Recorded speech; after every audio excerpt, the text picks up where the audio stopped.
tej parlamentarni nezaupnici. Kako se napreduje v tej smeri? Govorite za predsednico vlade, ki ja. Jaz sem tudi danes še pojasnil to zadevo v samem poslanskem vprašanju. Ve se, da je predsednica vlade ob nastopu dejala, da bo šla čez eno leto po zaupnico v parlament. To leto se bo zgodilo v tem mesecu, ko bo 20. marca na leto. Sama je to obdobje prehitela z samim glasovanjem o njeni zaupnici, nezaupnici v luči sprejema proračuna, sestavni del katerega je bil tudi nepremičninski davek.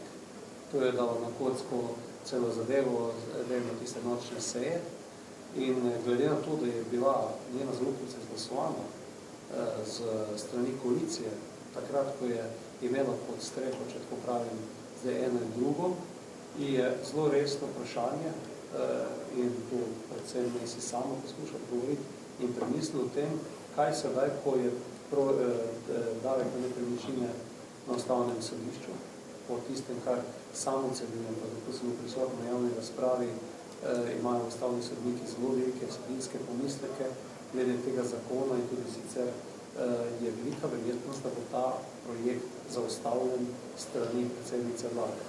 In namesto, da bi se državotvorno in odgovorno vnašala v tem primeru, pa se najprej poprašala sebe, pa še koga druga za odgovornost za ta projekt, pa stopila skupaj, pa poskušala iskati rešitev, drvijo za moje pojme z novimi napakami v neke polovične rešitve in popravke v času, ko ustavno sodišče upravlja javno razpravo.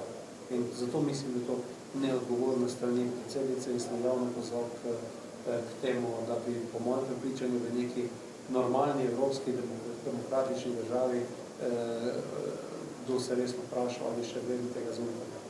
Kar se tiče pa verjetnosti, da bi koalicija resno postavila to vprašanje, sem pa tudi sam politični realist in mislim, da so že kaj drugega obrali v državnem zboru, zato ne mislim nadaljevati, pa da mislim na teh aktivnosti nadaljevati s kakšnim zbiranjem podpisov, pa ne vem, 17 ur v državnem zboru, zato da bomo na koncu imamo že znamo rezultat. Mislim pa, da bi bilo normalno, da bi neka politična odgovornost v takem primeru, v takem fiasku, ki je se zakonom dotaknil toliko ljudi in morala biti žal, a vsaj po tiste, kot sem danes poslušal njene odgovore, mislim, da je to jednost od politične realnosti in pa od ljudi nenormalno velika in